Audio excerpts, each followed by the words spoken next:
Hôm qua chúng ta đã nói đến, Soja được đón về nhà sau đó, bà mẹ chồng bảo cô ấy làm bánh nướng, suýt nữa làm.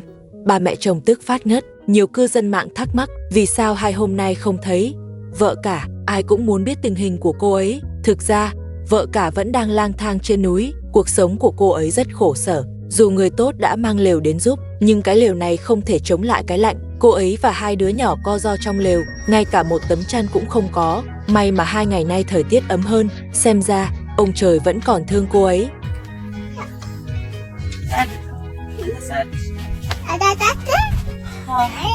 Lúc này bên ngoài lại nổi gió, vợ cả bảo, con gái lớn kéo rèm cửa lại, thức ăn người tốt mang đến cũng sắp ăn hết rồi, có lẽ ngày mai ba mẹ con sẽ phải chịu đói. Hiện tại, ông bố chồng vẫn chưa tìm ra nơi này, không phải người quay phim vô tình, không nói địa điểm cho ông bố chồng, mà vì anh ấy muốn xem sau khi vợ cả rời đi, gia đình họ sẽ sống ra sao. Khi mất đi vợ cả, nhìn 2 đứa trẻ đáng thương chịu khổ theo mình, liền không kìm được mà bật khóc. Cha mẹ nào cũng muốn con cái sống tốt, huống hồ vợ cả lại là người chăm chỉ và giỏi giang. Cô ấy cũng muốn ra ngoài kiếm tiền, nhưng vì 2 đứa nhỏ nên chẳng thể rời đi.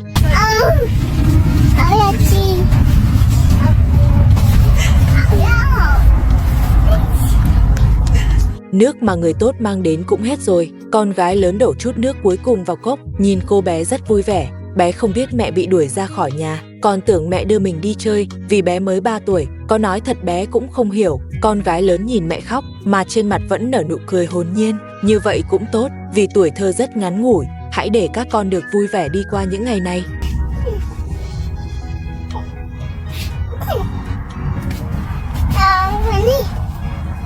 Ngồi trong lều khóc cũng không phải cách, dù sao cũng phải ăn uống. Vợ cả dựng một bếp nhỏ tạm, mấy củ khoai mà người tốt bụng mang đến, cô định nấu lên để ăn. Con gái lớn cũng giúp mẹ, bé nhặt thêm vài cành củi khô.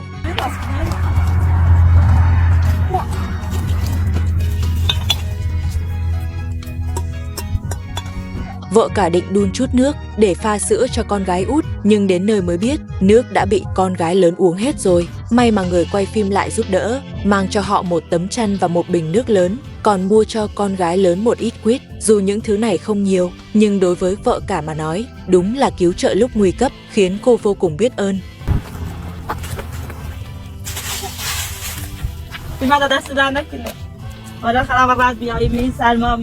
Vợ cả còn bảo, con gái lớn cảm ơn người quay phim, còn dạy bé gửi nụ hôn gió. Con gái lớn liên tục gửi mấy cái liền, đúng là một đứa trẻ đáng yêu.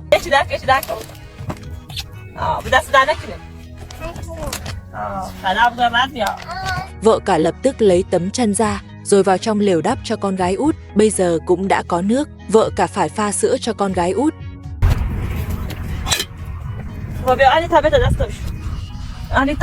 Họ thật sự quá đói rồi, liền ngồi xuống đất, ăn tạm những quả quýt mà anh quay phim mang đến. Thật ra, anh quay phim cũng cảm thấy có lỗi với vợ cả, vì bây giờ, vợ cả khổ như thế này. Nếu nói địa điểm cho ông bố chồng biết, ông ấy nhất định sẽ đón họ về. Vợ cả và 2 đứa nhỏ cũng sẽ không phải khổ sở ở đây.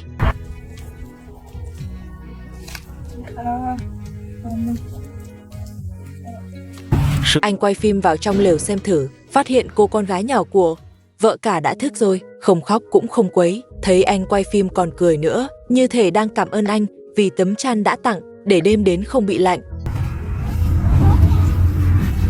Vợ cả muốn nấu chút nước nóng uống, nhưng chiếc ly thủy tinh lại nứt vỡ vì nóng. Xem ra trên núi thật sự lạnh, ly bị vỡ có lẽ vì co giãn nhiệt quá nhanh. Vợ cả cẩn thận để nó sang một bên, để tránh làm con gái lớn bị thương. May mà cô ấy vẫn còn mang theo một chiếc ly sắt, nếu không thì ngay cả ly uống nước cũng chẳng có mà dùng.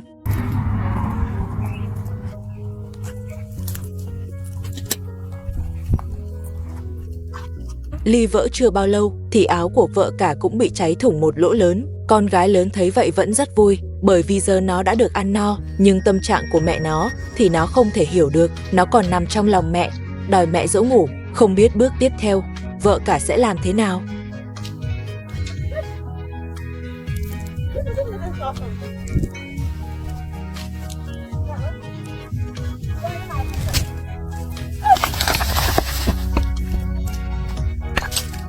mau dikelihatkan.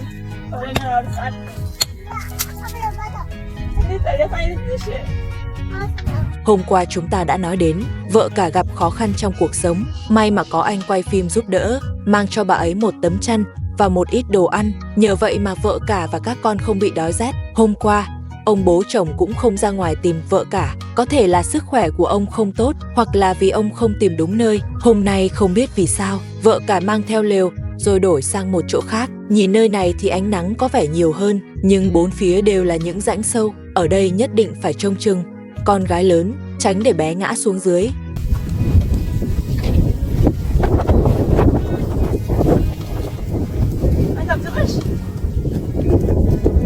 Hôm qua có người bình luận rằng vợ cả đã không thể sống nổi trong núi nữa rồi. Vậy tại sao bà ấy không tự quay về mà lại để ông bố chồng đi tìm? Giờ sức khỏe của ông bố chồng cũng không tốt, vợ cả chẳng khác nào tự chịu khổ. Mọi người phải hiểu rằng vợ cả là bị bà mẹ chồng đuổi đi. Nếu là được đón về thì bà mẹ chồng chắc chắn không dám đuổi nữa. Nhưng nếu tự quay về thì bà ấy sẽ không có ngày nào được yên. Mọi người thấy tôi nói có đúng không?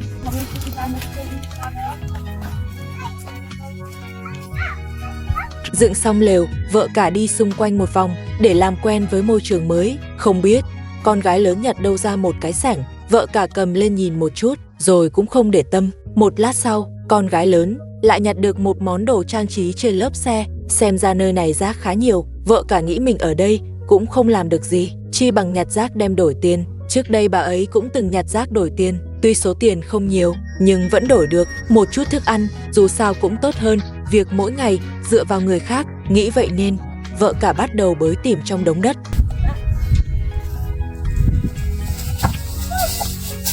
Vợ cả bây giờ sống khổ cực đến mức nào, mọi người cũng có thể tưởng tượng ra. Còn có đề nghị bảo vợ cả lái chiếc xe trong nhà đi bán lấy tiền, rồi mua một mảnh đất dựng nhà lên, học theo Mina, vừa làm thuê vừa trông con, như vậy cũng có thể sống tiếp. Chúng ta chưa nói tới việc vợ cả có biết lái hay không. Dù có biết lái xe thì với tính cách của cô ấy cũng tuyệt đối không làm vậy. Nếu cô ấy có can đảm lái xe bỏ đi thì ở nhà đã không bị bà mẹ chồng bắt nạt, Soja cũng đã bị cô ấy đuổi từ lâu.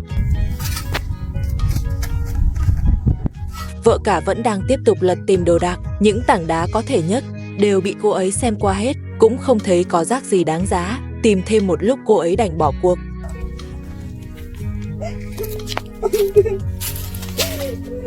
Vợ cả cũng đã đói rồi, cô ấy nhặt một ít củi khô, dựa vào mô đất bên cạnh nhóm lửa lên, không chỉ đun nước nóng pha sữa cho con gái út mà còn nướng 2 củ hành tây.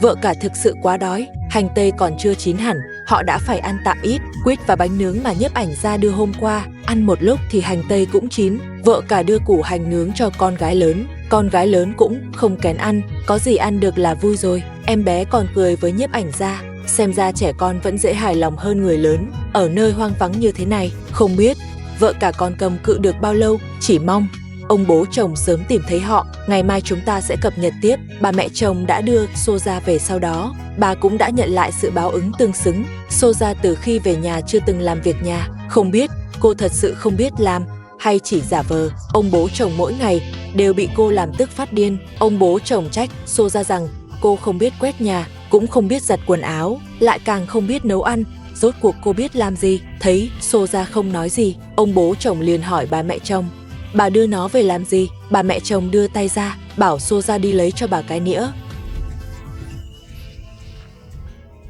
Trong tay bà mẹ chồng không biết đang đổ cái gì. Khi Soja mang nĩa đưa tới bà mẹ chồng nói cô cầm ngược rồi, phải cầm vào phần tay cầm, tuyệt đối không được nắm phần bên dưới. Bà mẹ chồng bảo cô cầm lại lần nữa, Soja phải cầm lại 3 lần mới đúng. Bà mẹ chồng lại nói cô phải học cho tốt, phải chú ý một chút lễ nghi, không được ăn quýt còn nguyên vỏ, lại càng không được vừa ăn cơm vừa lấy tay gãi chân. Bà mẹ chồng vừa nói xong, Soja đã ngồi xuống đất khóc òa lên. Cô nói bản thân cảm thấy như vậy cũng tốt rồi. Vừa nói, cô vừa lấy đồ ăn bà mẹ chồng đã nghiền nát, đưa lên trước mặt mình, rồi cho vào miệng nếm một miếng. Không còn cách nào khác, cơm thì vẫn phải ăn, nên bà mẹ chồng đành tự tay làm. Ông bố chồng thấy Soja đang đổ đồ, lại muốn ăn vụng, Ông tức đến mức ném áo lên đầu cô. Ông bố chồng gọi bà mẹ chồng lại để đổ tiếp. Bà mẹ chồng đang đổ đồ thì vẫn quát Soja phải học cho ngoan, đừng suốt ngày chỉ nghĩ đến ăn. Soja hoàn toàn không nhìn bà, cô chỉ tự mình gẩy móng tay. Ông bố chồng nói, bà xem nó chẳng quan tâm chút nào,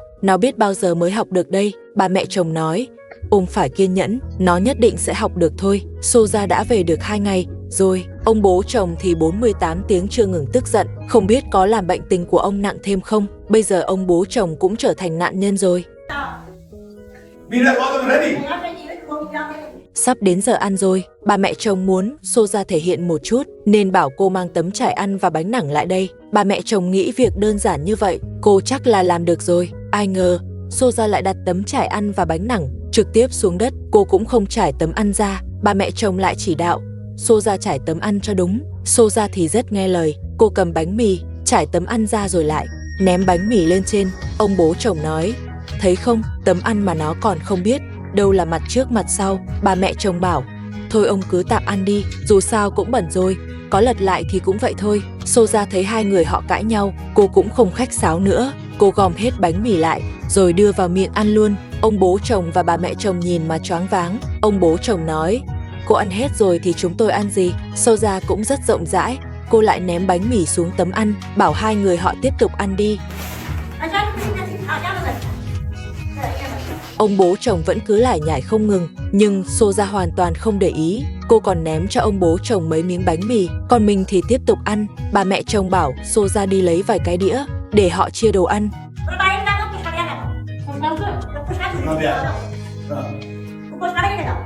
Bà mẹ chồng lại bảo Soja đi lấy thêm bánh mì. Mấy cái bánh này đều đã bị cô ăn dở rồi. Soja mang bánh mì về lại ném xuống đất. Vừa thấy cô lại cầm bánh mì ăn tiếp, bà mẹ chồng đành tự mình múc đồ ăn. Soja như thể chưa từng được ăn, cô cầm bánh mì rồi thò vào nồi bốc thức ăn, rồi lại tự mình ăn tiếp. Bất kể họ nói gì, Soja coi như không nghe thấy. Ông bố chồng nhìn thấy có cô con dâu như vậy, ông cảm giác ngay cả khẩu vị mình cũng bay mất rồi.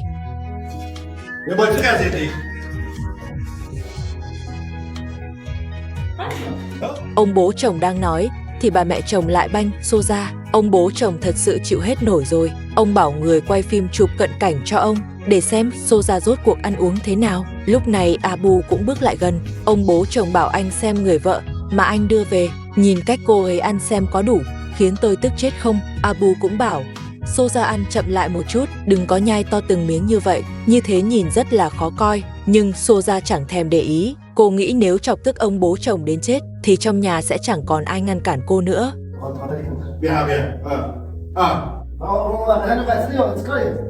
Vừa ăn xong, Soja và Abu đã muốn rời đi, nhưng bà mẹ chồng chặn lại, bảo cô đi rửa bát. Soja nói cô không biết rửa, cô sẽ làm bể mất. Nói xong cô định bỏ đi, bà mẹ chồng vội kéo cô lại. Bà nói, không rửa bát cũng được, nhưng cô phải phụ một chút việc nhà chứ. Cô ra sân quét dọn giúp bà, nhưng Soja vẫn không chịu.